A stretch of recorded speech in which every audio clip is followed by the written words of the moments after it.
ces gens devraient parcourir des kilomètres pour pouvoir accéder à Internet. Ça n'a aucun sens. Question d'observation. Merci, Monsieur le Président. Quand je suis arrivée au Canada en 1995, une chose m'étonnait, on parlait ici des 2 peuples fondateurs. Comme si les Premières Nations n'ont jamais existé avant l'arrivée des Européens. Là, maintenant, on voit un projet de loi qui parle sur la transparence financière des Premières Nations.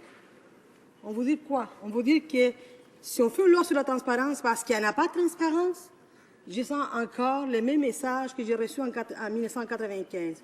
Une sorte de mépris, de méconnaissance des Premières Nations du Canada.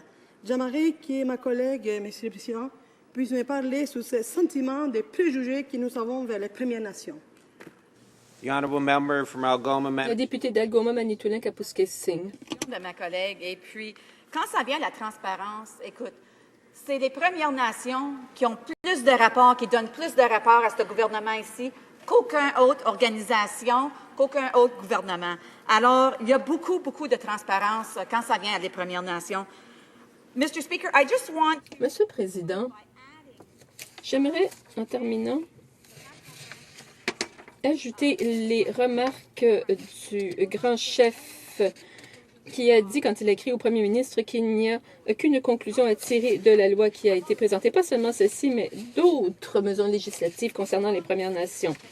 Il a dit que, ou bien le premier ministre comprend, mais est indifférent, ou bien il permet ce genre de comportement,